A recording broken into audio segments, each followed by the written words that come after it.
Riwruoge mag ute thieth manie bwo kuonde lamo oriwore mar tiyo kanyakla kod piny owacho e manyo omenda mar thieth mondo omi godo rem mag omenda maneno e sekta no. E romo mane gibago e boma ma Nairobi gikone giikore kendo girito mana mondo sirkal oyangnegi kaka gibiro tiyo. Giywak ni piny owacho deko kod chwalo negi omenda mag thieth mar SHA kendo nyaka sani SHA ni kod gopgi mar siling bilion 6 ka mar NHIF to romo bilion 4.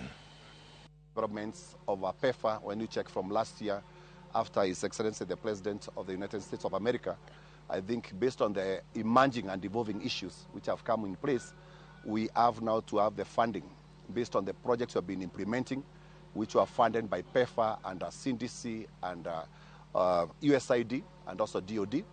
It means that now as FBO, we have to engage government. As long as we have billions of shillings still not dispersed within the system, then our facilities that we proudly represent are actually on the brink of closure.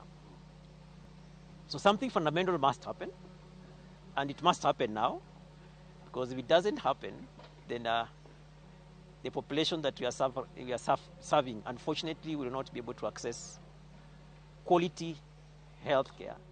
But we are committing to be present and available as and whenever we are called upon. And we are ready to collaborate with the county governments.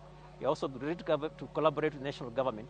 We are also ready to collaborate with the global governments, with global entities, to be able to ensure that Kenya achieves universal health coverage.